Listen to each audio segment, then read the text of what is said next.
ಈ ಎಸ್ಐಆರ್ ಪ್ರಕ್ರಿಯೆಯಲ್ಲಿ ಗೊಂದಲಗಳು ಕಂಡು ಬರ್ತಾ ಇರುವಂತ ಹಿನ್ನೆಲೆಯಲ್ಲಿ ಹಾಗೇನೆ ಗೋಲ್ಮಾಲ್ ಆಗ್ತಾ ಇದೆ ಅನ್ನುವಂತ ಆರೋಪ ಕೇಳಿ ಬಂದಿರುವ ಹಿನ್ನೆಲೆಯಲ್ಲಿ ಎಸ್ಐಆರ್ ಪ್ರಕ್ರಿಯೆಯನ್ನ ಚುರುಕುಗೊಳಿಸೋಕೆ ಕೇಂದ್ರ ಚುನಾವಣಾ ಆಯೋಗ ಸೂಚನೆಯನ್ನ ಕೊಟ್ಟಿದೆ ಎನ್ನುವ ಡೀಟೇಲ್ಸ್ ಸಿಗ್ತಾ ಇದೆ. ಗ್ರೇಟರ್ ಬೆಂಗಳೂರು ಅಥಾರಿಟಿ ಅಧಿಕಾರಿಗಳಿಗೆ ಸೂಚನೆಯನ್ನ ಕೇಂದ್ರ ಚುನಾವಣಾ ಆಯೋಗ ಕೊಟ್ಟಿದೆ. ಹಾಗೇನೆ ಇವತ್ತು ಚುನಾವಣಾ ಆಯುಕ್ತರ ಮೀಟಿಂಗ್ ಕೂಡ ನಡೆಯಿತು ಜಿಬಿಎ ಕೇಂದ್ರ ಕಚೇರಿಯಲ್ಲಿ. ಈ ಮೀಟಿಂಗ್ನಲ್ಲಿ ಸಾಕಷ್ಟು ವಿಚಾರಗಳ ಕುರಿತು ಚರ್ಚೆಯನ್ನ ಮಾಡಲಾಗಿದೆ. ಮನೆ ಮನೆಗೆ ತೆರಳಿ ಫಾರ್ಮ್ ಅನ್ನು ಕೊಟ್ಟು ಈ ಪ್ರಕ್ರಿಯೆಯನ್ನು ನಡೆಸಬೇಕು. ಬಿಎಲ್ಒಗಳು ಮತ್ತು ಬಿಎಲ್ಎಗಳು ಮನೆ ಮನೆಗೆ ತೆರಳಿ ಎಸ್ಐಆರ್ ಪ್ರಕ್ರಿಯೆ ನಡೆಸೋಕೆ ಕಟ್ಟಪ್ಪಣೆಯನ್ನ ಕೊಡಲಾಗಿದೆ. ಕೇಂದ್ರ ಡೆಪ್ಯೂಟಿ ಚುನಾವಣಾ ಆಯುಕ್ತ ಸಂಜೀವ್ ಕುಮಾರ್ ಸೂಚನೆ ಮೇರೆಗೆ ಅಧಿಕಾರಿಗಳಿಗೆ ಸೂಚನೆ ಹೋಗಿದೆ. ಇವತ್ತು ಕೇಂದ್ರ ಚುನಾವಣಾ ಆಯೋಗದಿಂದ ಅಧಿಕಾರಿಗಳು ಕೂಡ ಬೆಂಗಳೂರಿಗೆ ಬಂದಿದ್ರು. ರಾಜ್ಯದ ಅಧಿಕಾರಿಗಳ ಜೊತೆಯಲ್ಲಿ ಮೀಟಿಂಗ್ ಮಾಡಿದ್ರು. ಆ ಮೀಟಿಂಗ್ ನಲ್ಲಿ ಖಡಕ್ ಸೂಚನೆ ಹೋಗಿದೆ ಎನ್ನುವ ಡೀಟೇಲ್ಸ್ ಇದೆ.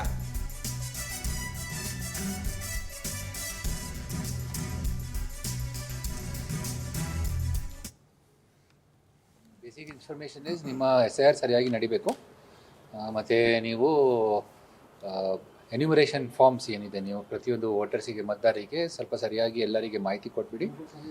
ಯಾರು ವೋಟರ್ಸ್ ಇದು ಡಿಸ್ಟ್ರಿಬ್ಯೂಷನ್ ಬೇಗ ಮಾಡಿ ಇಟ್ಕೊಳ್ಳಿ ಆ್ಯಂಡ್ ಮಾಹಿತಿ ಸರಿಯಾಗಿ ಕೊಟ್ಬಿಡಿ ಅಂತ ಹೇಳಿದರು. ಅದಕ್ಕೆ ಬ್ಯಾಂಗ್ಳೂರಿನಲ್ಲಿ ಏನು ನಮ್ಮ ಡಿಸ್ಟ್ರಿಬ್ಯೂಷನ್ ಆಫ್ ಫಾರ್ಮ್ಸ್ ಇದೆ ಅದನ್ನು ಸ್ವಲ್ಪ ಫೋಕಸ್ ಮಾಡಿಕೊಂಡು ಫಸ್ಟ್ ಫಾರ್ಮ್ಸ್ನ ಡಿಸ್ಟ್ರಿಬ್ಯೂಷನ್ ಮಾಡಲಿಕ್ಕೆ ಸರಿಯಾಗಿ ಕ್ರಮ ತಗೊಳ್ಬೇಕು ಅಂತ ಹೇಳಿದ್ದಾರೆ. ಇವಾಗಿ ಹೇಳಿದ್ದೇವೆ ನಮ್ಮ BLOಸಿಗೆ 2 ಥರ ಇದೆ. ಒಂದು ಮನೆ ಮನೆಗೆ ತಮ್ಮ ಫಾರ್ಮ್ಸು ಮನೆಗಳಿಗೆ ಕೊಡಬೇಕು, ಅಂದರೆ ಸಂಬಂಧಪಟ್ಟ ಜನರು ಅವರ ಮನೆಗೆ ವಿಸಿಟ್ ಮಾಡಿ ಕೊಡಬೇಕು. ಅದರ ಜೊತೆಗೆ ಜನರಿಗೆ ಮಾಹಿತಿಗೋಸ್ಕರ ಅಸಿಸ್ಟೆನ್ಸ್ ಕೊಡಲಿಕ್ಕೆ ನಾವು ವೋಟರ್ಸ್ ಫೆಸಿಲಿಟೇಷನ್ ಸೆಂಟರ್ ಇದೆ, ಅದು ನಾವು ಮಾಡ್ತೀವಿ. ಯಾವ ಧಾರ್ಮಿಕ ಕೇಂದ್ರದಲ್ಲಿ ನಾವು ಕೊಡಬಾರ್ದು ಅಥವಾ ಯಾರಾದರೂ ಗುಂಪು ಸೇರಿಸಿ ಕೊಡಬಾರ್ದು ಅಂತ ಹೇಳಿ ಸಹ ಕಟ್ಟುನಿಟ್ಟಾಗಿ ಆದೇಶ ಕೊಟ್ಟಿದ್ದೇವೆ. ಅದರ ಪ್ರಕಾರನೇ ಕೆಲಸ ಪಕ್ಷದ ಬ್ಯಾನರ್ಗಳನ್ನ ಪಕ್ಷದ ನಾಯಕರ ಫೋಟೋಗಳನ್ನ ಹಾಕೊಂಡು ನಾವು ತಾವು ದಯವಿಟ್ಟು ತಿಳ್ಕೊಂಡ್ಬಿಡ್ರಿ. This is not there is no election. ಈಗ ಏನು ಇಲೆಕ್ಷನ್ ನಡೀತಾ ಇಲ್ಲ, ದಯವಿಟ್ಟು ತಿಳ್ಕೊಂಡ್ಬಿಡಿ. ಸದ್ಯಕ್ಕೆ there is only most important is enrolment of voters. ಇದರಲ್ಲಿ ವೋಟರ್ಸ್ ಯಾರು ಅಸಿಸ್ಟೆಂಟ್ ಮಾಡ್ತಾರೆ ಗಮನಿಸಿದ್ರೆ ಜಿಬಿಎ ಕಮಿಷನರ್ ಮಹೇಶ್ವರ ರಾವ್ ಅವರು ಕೊಟ್ಟಿರುವಂತ ಮಾಹಿತಿಯನ್ನ, ಹಾಗೇನೆ BLOಗಳು ಮನೆ ಮನೆಗೆ ತೆರಳಿ ಈ ಪ್ರಕ್ರಿಯೆಯಲ್ಲಿ ಭಾಗಿಯಾಗಬೇಕು ಅಂತ ಹೇಳ್ತಾ ಇದ್ದಾರೆ. ಬಿಜೆಪಿ ವಕ್ತಾರರನ್ನ ಮಾತನಾಡಿಸ್ತಾ ಹೋಗೋಣ. ರತನ್ ಅವರೇ, ಈಗಾಗಲೇ ಕಾಂಗ್ರೆಸ್ ವಕ್ತಾರರು ಹೇಳ್ತಾ ಇದ್ರು ದಾಖಲಾತಿಗಳನ್ನ ಕೊಡೋದಕ್ಕೆ ಆಗ್ತಾ ಇಲ್ಲ, ಅಷ್ಟರ ಮಟ್ಟಿಗೆ ಅಷ್ಟು ದಾಖಲೆಯನ್ನ ಚುನಾವಣಾ ಆಯೋಗದವರು ಕೇಳಿದ್ದಾರೆ. ಇದರಿಂದಲೇ SIR ಪ್ರಕ್ರಿಯೆ ಗೊಂದಲದಿಂದ ಕೂಡಿದೆ ಅಂತ ಹೇಳಿ ಏನ್ ಹೇಳ್ತೀರಾ? ಚುನಾವಣಾ ಆಯೋಗದವರು ಅಷ್ಟು ದಾಖಲೆಯಲ್ಲಿ ಕೇಳಿದ್ದಾರೆ, ಹೌದು. ಆದರೆ ಕೊಡೋದು ಎಲ್ಲವನ್ನು ಕೊಡಿ ಅಂತ ಹೇಳಿಲ್ಲ. ಒಂದು ದಾಖಲೆ ಒಂದು. ಎರಡನೇದಾಗಿ ನಿಮಗೆ 2002ರ ವೋಟರ್ ಲಿಸ್ಟಲ್ಲಿ ನಿಮ್ಮ ತಂದೆ ತಾಯಿ ಅಜ್ಜ ಅಜ್ಜಿ ಯಾರಾದರೂ ಇರ್ತಾರಲ್ವ, ಅವರದ್ದೊಂದು ವೋಟರ್ ಲಿಸ್ಟ್ ಅಲ್ಲಿ ಇರುವಂತ ಒಂದು ಡಾಕ್ಯುಮೆಂಟ್ ಅಷ್ಟೇ ಬಿಟ್ರೆ ನೀವು ಮಧ್ಯೆ ಮಾತಾಡಬೇಡಿ ದಯವಿಟ್ಟು. ನಾನು ಹೇಳ್ತೀನಿ ಆಯ್ತಾ. ಇಷ್ಟೇ ಡಾಕ್ಯುಮೆಂಟ್ ಕೇಳಿರುವಂತದ್ದು.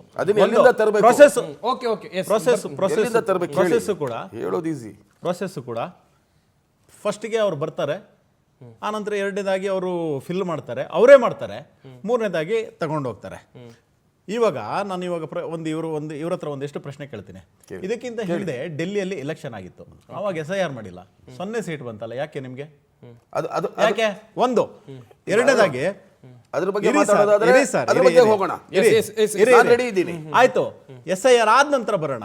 ಕೇರಳದಲ್ಲಿ SIR ಆಗಿದೆ, ಅಲ್ಲೂ ಕೂಡ 24 ಲಕ್ಷ ಚಿಲ್ಲರೆ ಓಟುಗಳನ್ನ ಡಿಲೀಟ್ ಆಗಿದೆ.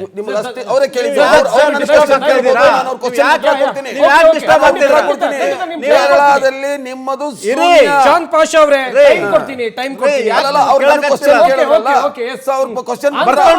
ಆಮೇಲೆ ಆನ್ಸರ್ ಮಾಡಿ ಆಯ್ತಾ. ಕೇರಳದಲ್ಲಿ ನನಗೆ ಮಾತಾಡ್ಬೇಕಲ್ಲ, ನೀವೇ ಮಾತಾಡ್ಬೇಕಾಗತ್ತೆ. ಇಲ್ಲಾಂದ್ರೆ ಕೇರಳದಲ್ಲಿ 24 ಲಕ್ಷ ಓಟ್ ಡಿಲೀಟ್ ಆಗಿದೆ. ಕೇರಳದಲ್ಲಿ ಕೆಲವೊಂದು ಜಾಗದಲ್ಲಿ ಗೊತ್ತಲ್ಲ ನಿಮಗೆ, ಅಲ್ಪಸಂಖ್ಯಾತರ ಓಟು ಬಹಳಷ್ಟು ಇದೆ ಆಯ್ತಾ. ಇವರೇನು ಅಲ್ಪಸಂಖ್ಯಾತರದ ಓಟ್ ಮಾತ್ರ ಡಿಲೀಟ್ ಮಾಡ್ತಾರೆ ಅಂತ ಹೇಳಿದ್ರೆ, ಕೇರಳದಲ್ಲಿ ಹಾಗಾದ್ರೆ ಬಿಜೆಪಿಗೆ 3 ಸೀಟ್ ಬಂದಿದೆ ಅಷ್ಟೇ ಅಲ್ವಾ. ಕಾಂಗ್ರೆಸ್ ಗೆತ್ತಲ್ಲ, ಹೇಗೆ ಗೆತ್ತದು? ತಮಿಳುನಾಡಲ್ಲಿ ಇವ್ರದ್ದೇ ಸಪೋರ್ಟಿವ್ ಇರುವಂತ ವಿಜಯ್ ಅವ್ರು ಗೆದ್ರಲ್ಲ, ಹೆಂಗ್ ಗೆದ್ರು? ಇವರು ಒಂದಿಷ್ಟು ಸೀಟ್ಗಳನ್ನ ಗೆದ್ದಿದ್ರೆ, ಇವರೇ ಸರ್ಕಾರದಲ್ಲಿದ್ದಾರೆ, ಹೆಂಗಾಯ್ತದು ಅಲ್ವಾ. ಇನ್ನು ಇವಾಗ SIR ಬಗ್ಗೆ ಇಷ್ಟೊಂದು ಮಾತಾಡ್ತಾರಲ್ಲ ಇವರು, SIR ಇದೇ ಮೊದಲೇ ಬಾರಿ ಆಗ್ತಾ ಇರುವಂತದ. ನೆಹರು ಕಾಲದಲ್ಲಿ SIR ಆಗಿತ್ತು, ಆವಾಗ ಇವರಿಗೇನು ತೊಂದರೆ ಇರಲಿಲ್ಲ. ಇಂದಿರಾ ಗಾಂಧಿ ಕಾಲದಲ್ಲಿ SIR ಆಗಿತ್ತು, ಆವಾಗ ಇವರಿಗೇನು ತೊಂದರೆ ಇಲ್ಲ, ಅದು ಸರಿ ಇತ್ತು. ರಾಜೀವ್ ಗಾಂಧಿ ಕಾಲದಲ್ಲಿ SIR ಆಯಿತು, ಆವಾಗ ಇದು ಸರಿ ಇತ್ತು, ಆಯ್ತಾ. ಆದರೆ ಈವಾಗ ಮೋದಿಯವರ ಕಾಲದಲ್ಲಿ ಚುನಾವಣಾ ಆಯೋಗ ಮಾಡಿದರೆ ಮಾತ್ರ ಇವರಿಗೆ ಸರಿ ಇಲ್ಲ. ಯಾಕೆ ಹಿಂದೆಲ್ಲ ಆದಾಗ ಇದೇ ಥರ ಏನಾದರೂ ವಿರೋಧ ಮಾಡಿದ್ರೆ ಯಾರಾದರೂ, ಯಾಕೆ ಆವಾಗ ಸರಿ ಇತ್ತು ಇವಾಗ ಮಾತ್ರ ಯಾಕೆ ಸರಿ ಇಲ್ಲ? ಅದೇ ಚುನಾವಣಾ ಆಯೋಗಗಳು, ಅದೇ ಇದು ಅಂದರೆ ಅದೇ ಚುನಾವಣಾ ಆಯೋಗದಿಂದ ಕೆಳಗಡೆ ಬರುವಂಥ ಅಧಿಕಾರಿಗಳು. ಆನಂತರ ಇವ್ರು ಹೇಳ್ತಾರಲ್ಲ, ನಾವೇ ಹುಟ್ಟಾಗಿರುವಂತಹ ಸಂಸ್ಥೆಗಳು, ನಾವು ಅದನ್ನು 1947ರಿಂದ ನಾವು ಅದನ್ನು ಹುಟ್ಟಾಕಿದ್ದೀವಿ, ಇದನ್ನು ಹುಟ್ಟಾಕಿದ್ದೀವಿ ಅಂತ ಹೇಳ್ತೇವರಲ್ಲ. ಇವ್ರಿಗೆ ಗೆದ್ದಾಗೆಲ್ಲ ಅದೇ ಇಂಡಿಪೆಂಡೆಂಟ್ ಸಂಸ್ಥೆಗಳು ಸರಿ ಇದ್ವು. ಬಟ್ ಇವಾಗ ಸೋಲ್ತಾ ಇರುವಾಗ ಮಾತ್ರ ಯಾಕೆ ಇವರಿಗೆ ಈ ಒಂದು ಸಂಸ್ಥೆಗಳ ಮೇಲೆ ಇದು ಡೌಟ್ ಬರ್ತಾ ಇದೆ ಅನ್ನುವಂಥ ಪ್ರಶ್ನೆಗಳನ್ನು ನಾನು ಕೇಳಲಿಕ್ಕೆ ಬಯಸ್ತೀನಿ. ಇವಾಗ SIR ಅಲ್ಲಿ ಇನ್ನೂ ಒಂದು ವಿಷಯವನ್ನು ಹೇಳ್ತೀನಿ ಇವರೇ. ಏನಂತ ಹೇಳಿದ್ರೆ, ನಾನು ಹಿಂಗೆ ರಿಸರ್ಚ್ ಮಾಡ್ತಿರುವಾಗ ರೋಣದಲ್ಲಿ ಒಂದು ವಿಧಾನಸಭಾ ಕ್ಷೇತ್ರದಲ್ಲಿ ಒಬ್ಬ ವ್ಯಕ್ತಿಯ 15 ಓಟ್ ಇದೆ. 15 ಓಟ್ ಇದೆ ಅಂತ. ಗದಗ ಜಿಲ್ಲೆ ರೋಣ.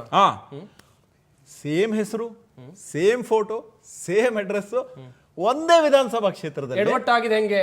ಆತ ಏನೋ ತಪ್ಪು ಮಾಡ್ದ, ಅಧಿಕಾರಿಗಳು ಏನ್ ಮಾಡ್ತಾ ಇದ್ರು, ಚುನಾವಣಾ ಆಯೋಗ ಏನ್ ಮಾಡ್ತಾ ಇದ್ರು? ಎಸ್, ಸರಿಯಾಗಬೇಕಾ ಬೇಡವಾ? ಓಕೆ, ಖಂಡಿತ ಅಲ್ವಾ. ಅವನು 17 ಕಡೆ 15 ಕಡೆ ಓಟ್ ಹಾಕ್ತಾನೋ ಇಲ್ವೋ, 15 ಕಡೆ ಎಂಟ್ರಿ ಇದೆ. ಈ ತರ ಡೂಪ್ಲಿಕೇಟ್ ಓಟ್ಗಳು ಒಬ್ರು ಕೆಲವ್ರು ಏನ್ ಮಾಡ್ತಾರೆ, ಊರಲ್ಲ ಇಟ್ಕೊಂಡಿರ್ತಾರೆ, ಇಲ್ಲೊಂದು ಇಟ್ಕೊಂತಾರೆ, ಇಲ್ಲಿ ಇಲೆಕ್ಷನ್ ಬಂದಾಗ ಇಲ್ಲಿ ಬಂದು ಹಾಕ್ತಾರೆ, ಊರಲ್ಲಿದ್ದಾಗ ಊರಲ್ಲೇ ಹಾಕ್ತಾರೆ. ಕೆಲವೊಂದು ವಿಧಾನಸಭಾ ಕ್ಷೇತ್ರಗಳಲ್ಲಿ ಕರ್ನಾಟಕದಲ್ಲಿ ಸುಮಾರು 10ರಿಂದ 15 ಸಾವಿರ ಓಟ್ಗಳು ಇಲ್ಲಿ ಓಟಿದೆ, ಕೇರಳದಲ್ಲೂ ಓಟಿದೆ. ಕೇರಳದವರು ಇಲೆಕ್ಷನ್ ಹಿಂದಿನ ದಿನ ಬರ್ತಾರೆ ಅಥವಾ ಒಂದು ವಾರ ಹಿಂದೆ ಬರ್ತಾರೆ, ಇಲ್ಲಿ ಬಂದು ಓಟ್ ಗುತ್ತಾರೆ, ವಾಪಸ್ಸು ಕೇರಳಕ್ಕೆ ಹೋಗ್ತಾರೆ. ಇದೆಲ್ಲ ಡಿಲೀಟ್ ಆಗ್ಬೇಕಾ ಬೇಡವಾ? ಡ್ಯುಯಲ್ ಓಟ್ಗಳು ಅಲ್ವಾ? ಇದನ್ನ ಪಾರದರ್ಶಕವಾಗಿ ಈ ಎಲೆಕ್ಷನ್ ಕಮಿಷನ್ ಮಾಡ್ತಾ ಇದ್ದಿದ್ರೆ ಕಾಂಗ್ರೆಸ್ನವ್ರಿಗೆ ಯಾಕೆ ಭಯ ಆಗ್ತಿದೆ?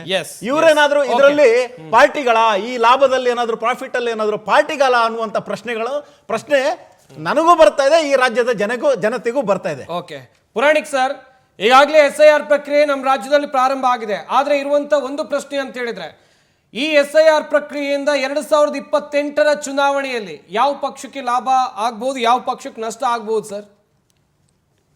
ಆ ರೀತಿ ಊಹಿಸೋದು ಅಥವಾ ಆಲೋಚನೆ ಮಾಡೋದು ಒಂದು ರೀತಿನಲ್ಲಿ ನಮ್ಮ ಚುನಾವಣಾ ಆಯೋಗ ಮತ್ತು ಸಂವಿಧಾನಬದ್ಧವಾದ ಏನು ಸಂಸ್ಥೆಗಳಿದೆ ಅವುಗಳ ಮೇಲೆ ನಾವೇ ಒಂದು ಅಪಚಾರ ಮಾಡಿದಂತಾಗುತ್ತೆ. ಬಹುಶಃ ಕಾಂಗ್ರೆಸ್ ಅಧಿಕಾರದಲ್ಲಿರೋದ್ರಿಂದ ಈ ರೀತಿಯ ಒಂದು ಅನುಮಾನಕ್ಕೆ ಸ್ವಲ್ಪ ಎಡೆ ಕೊಟ್ಟಿದೆ ಅಂತಕ್ಕಂಥದ್ದು ಹೇಳ್ಬೋದು. ಆದ್ರೆ ಈಗ 224 ಕ್ಷೇತ್ರಗಳಲ್ಲಿ ಕೇವಲ 10-12 ಕ್ಷೇತ್ರಗಳಲ್ಲಿ ಈ ರೀತಿಯ ಅನುಮಾನ ಅಥವಾ ಆಪಾದನೆಗಳು ಅಥವಾ ಅದಕ್ಕೆ ಜಸ್ಟಿಫಿಕೇಶನ್ ಇವುಗಳನ್ನು ನೋಡಿದ್ರೆ ಇದು ಒಂದು ರೀತಿಯಲ್ಲಿ ಈ ಚುನಾವಣಾ ಅಧಿಕಾರಿಗಳಿದ್ದಾರಲ್ಲ ಅವರು ಪ್ರಾಮಾಣಿಕವಾದ ಅಧಿಕಾರಿಗಳು. ಕಾರಣ ಏನೇ ತಪ್ಪಾದ್ರೂ ಅವ್ರ ಮೇಲೆ ಜವಾಬ್ದಾರಿ ಬರುತ್ತೆ, ಅದನ್ನ ಅತ್ಯಂತ ಉಗ್ರವಾಗಿ ನ್ಯಾಯಾಲಯ ಅದನ್ನ ಪರಿಶೀಲಿಸುತ್ತೆ, ಅವರಿಗೆ ಶಿಕ್ಷೆ ಆಗುತ್ತೆ. ಆ ದೃಷ್ಟಿಯಿಂದ ಈ ಸಣ್ಣ ಸಣ್ಣ ಕ್ಷೇತ್ರಗಳಲ್ಲಿ ಅಥವಾ ಕೆಲವು ಒಂದು ಸ್ಟ್ರೇ ಕೇಸಸ್ ಅಲ್ಲಿ ಈ ತರ ಆದ್ರೆ ಅದನ್ನ ತಿದ್ದುಪಡಿ ಮಾಡಿಕೊಳ್ಳಿಕ್ಕೆ ಅವಕಾಶ ಇರೋದ್ರಿಂದ ಈ ರೀತಿ ಒಂದು ಪಕ್ಷಕ್ಕೆ ಇದು ಲಾಭ ಆಗುತ್ತೆ ಅಥವಾ ಇನ್ನೊಂದು ಪಕ್ಷಕ್ಕೆ ನಷ್ಟ ಆಗುತ್ತೆ ಅಂತಕ್ಕಂಥದ್ದು ಹೇಳುವುದು ಸರಿಯಲ್ಲ ಅಂತಕ್ಕಂಥದ್ದು ನನ್ನ ಅಭಿಪ್ರಾಯ. ಸೊ ಈ ದೃಷ್ಟಿಯಿಂದ ನಾನು ಹೇಳೋದಾದ್ರೆ ಕರ್ನಾಟಕದಲ್ಲಿ ಇವರು ಅಧಿಕಾರಿಗಳು ಈಗಾಗಲೇ ಒಂದು ವಿವರಣೆಯನ್ನು ಕೊಟ್ಟಿದ್ದಾರೆ, ನಾವು ಅವ್ರನ್ನ ನಂಬಬೇಕು. ಅದ್ರ ಜೊತೆಗೆ ಈಗ 24 ವರ್ಷಗಳ ನಂತರ ಈಗ ನಡೀತಕ್ಕಂಥ ರಿವಿಷನ್ ಇದೆಯಲ್ಲ, ಇದಕ್ಕೆ ಎಲ್ಲ ಪಕ್ಷಗಳು ಸಹಕರಿಸಬೇಕು. ಯಾಕೆಂದ್ರೆ ನೀವು ಸಹಕರಿಸೋದ್ರಿಂದ ನಿಮ್ಮ ಒಂದು ಚುನಾವಣೆಯ ಪ್ರಕ್ರಿಯೆಯಲ್ಲಿ ಪ್ರಾಮಾಣಿಕವಾದ ಮತದಾನ ದೊರೆಯುತ್ತೆ, ಮತ್ತೆ ನಿಜವಾದ ಒಂದು ಬಹುಮತವನ್ನು ಪಡೆದಂತವರು ಅಧಿಕಾರಕ್ಕೆ ಬರ್ತಾರೆ. ಸೊ ಅದರಿಂದ ಲೆಜಿಟಿಮೆಸಿ ಅಂತ ಹೇಳ್ತೀವಿ ನಾವು ಇಂಗ್ಲಿಷ್ ನಲ್ಲಿ, ಅಂದ್ರೆ ನ್ಯಾಯಸಮ್ಮತವಾದ ಮತ್ತೆ ಸಂವಿಧಾನವನ್ನ ಎಲ್ಲರೂ ಮೆಚ್ಚಿಸ್ತಕ್ಕಂತ ರೀತಿಯಲ್ಲಿ ನಡೆದುಕೊಳ್ಳುವ ಒಂದು ಮಾರ್ಗದಲ್ಲಿ ಕರ್ನಾಟಕ ಎಲ್ಲರಿಗಿಂತ ಮುಂದೆ ಇರ್ತಕ್ಕಂತ ರಾಜ್ಯ.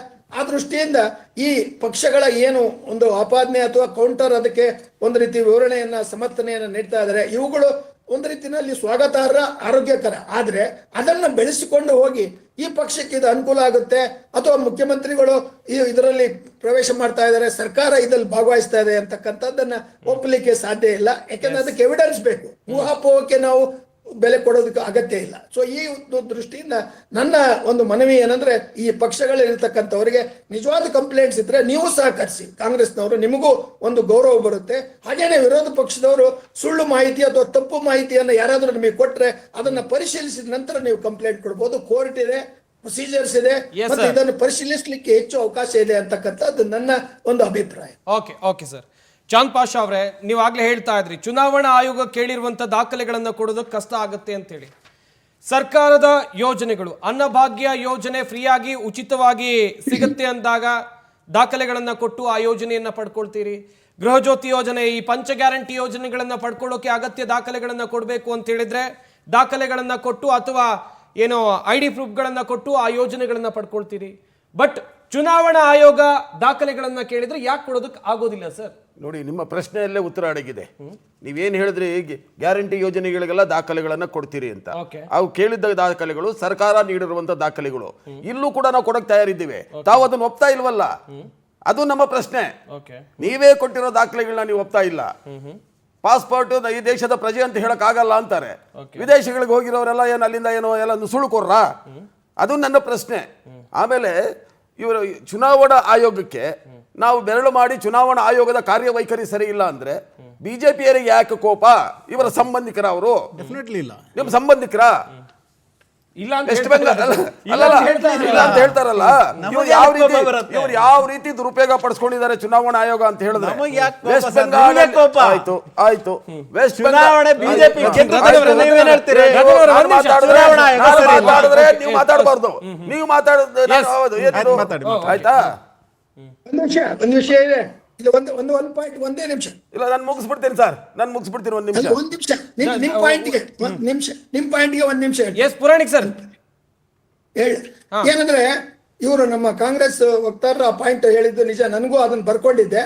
ಏನಂದ್ರೆ ಈ ಒಂದು ಮತದಾನದ ಹಕ್ಕನ್ನ ರಿವಿಷನ್ ಮಾಡ್ತಕ್ಕಂಥದ್ದು ಡೂಪ್ಲಿಕೇಟು ಅಥವಾ ಸತ್ತೋದವರು ಅಥವಾ ಒಂದು ರೀತಿಯಲ್ಲಿ ಬೇರೆ ದೇಶದವರು ಯಾರಾದ್ರೂ ನುಸುಳಿಕೊಂಡಿದ್ರೆ ಅವ್ರನ್ನ ತೆಗೆಯೋದು ಒಂದು ರೀತಿಯಲ್ಲಿ ಸರಿ, ಅದು ನ್ಯಾಯಬದ್ಧವಾದ್ದು, ಅದನ್ನ ಮಾಡಲೇಬೇಕು. ಆದ್ರೆ ಈ ಒಂದು ಮತದಾನದ ಹಕ್ಕಿನ ಆಧಾರದ ಮೇಲೆ ಅಥವಾ ನೀವು ರಿಜಿಸ್ಟರ್ ಮಾಡದೆ ಹೋದ್ರೆ ನಿಮಗೆ ಈ ಸೌಲಭ್ಯಗಳನ್ನ ಗ್ಯಾರಂಟಿಗಳನ್ನ ಕೊಡುವುದಿಲ್ಲ ಅಂತಕ್ಕಂಥದ್ದು ಸಂವಿಧಾನಕ್ಕೆ ವಿರೋಧವಾದದ್ದು. ಅದಕ್ಕೂ ಇದಕ್ಕೂ ಸಂಬಂಧ ಇಲ್ಲ. ಇವ್ರು ಮಾಡಿರೋ ಸಂವಿಧಾನ ವಿರೋಧ ಅಲ್ವಾ ಸರ್?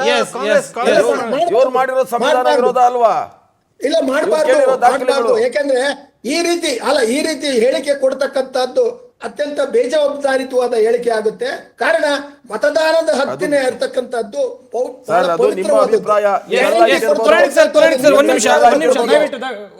ಚಾಂದ್ ಪಾಷಾ, ಈಗ ವೆರಿ ಇಂಪಾರ್ಟೆಂಟ್. ನನ್ನ ಹತ್ರನೂ ಆಧಾರ್ ಕಾರ್ಡ್ ಇದೆ, ನಿಮ್ಮ ಹತ್ರನೂ ಆಧಾರ್ ಕಾರ್ಡ್ ಇದೆ, ನನ್ನ ಹತ್ರನೂ ವೋಟರ್ ಐಡಿ ಇದೆ, ನಿಮ್ಮ ಹತ್ರನೂ ವೋಟರ್ ಐಡಿ ಇದೆ, ರೇಷನ್ ಕಾರ್ಡು, ಅಗತ್ಯ ದಾಖಲಾತಿಗಳು ನನ್ನ ಹತ್ರನೂ ಇವೆ, ನಿಮ್ಮ ಹತ್ರ ಒಪ್ಕೊಳ್ತಾರ ಸರ್ ಇವರು? ಅದನ್ನ ಆಧಾರ ಯಾರು ಒಪ್ಪಿಲ್ಲ ಅಂತ ಹೇಳ್ತಾ ಇರೋದು?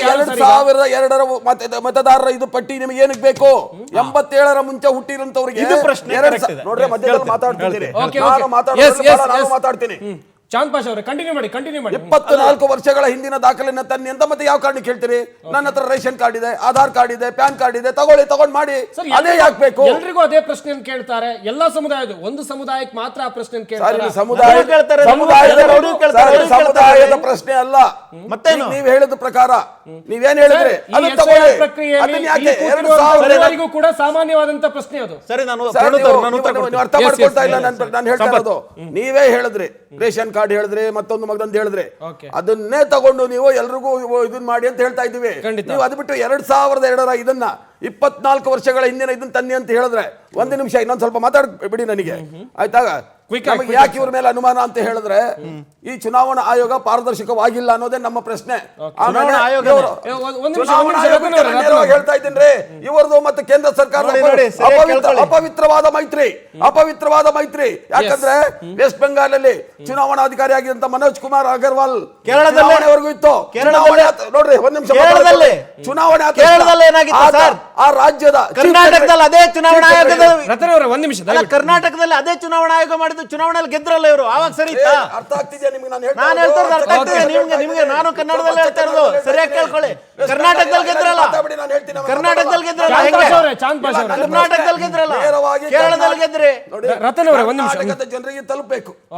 ವೆಸ್ಟ್ ಬೆಂಗಾಲಲ್ಲಿ ಚುನಾವಣಾಧಿಕಾರಿಯಾಗಿದ್ದಂತ ಮನೋಜ್ ಕುಮಾರ್ ಅಗರ್ವಾಲ್ ಚುನಾವಣೆ ಆದ ತಕ್ಷಣ ಆ ರಾಜ್ಯದ ಚೀಫ್ ಸೆಕ್ರೆಟರಿ ಮಾಡ್ತಾರೆ ಅಂದ್ರೆ ನಮ್ಗೆ ಅನುಮಾನ ಕಡೋದು.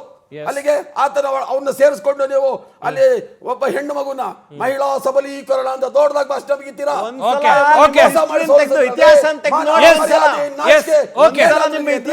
ನೋಡಿ ಒಂದ್ ಕಡೆಯಲ್ಲಿ ದಾಖಲಾತಿಗಳನ್ನ ಕೊಡುವಂತ ವಿಚಾರದಲ್ಲಿ ಜಟಾಪಟಿಗಳು ಸರ್ವೇ ಸಾಮಾನ್ಯ ಅಂತ ಹೇಳಿದ್ರೆ ಅಗತ್ಯ ದಾಖಲಾತಿಗಳನ್ನ ಕೊಡೋದು ಕಷ್ಟ ಆಗುತ್ತೆ. ಚುನಾವಣಾ ಆಯೋಗದವರು ಕೇಳಿರೋ ದಾಖಲಾತಿಗಳನ್ನ, ಆದ್ರೆ ಬೇರೆ ಯೋಜನೆಗಳಿಗೆ ದಾಖಲಾತಿಯನ್ನ ಕೊಟ್ಟು ಫ್ರೀ ಯೋಜನೆಗಳನ್ನ ಪಡ್ಕೊಳ್ತೀರಿ, ಇದಕ್ಕೇನು ಆಗೋದಿಲ್ಲ, ಸಮಸ್ಯೆ ಆಗೋದು ಎನ್ನುವಂತ ಪ್ರಶ್ನೆ.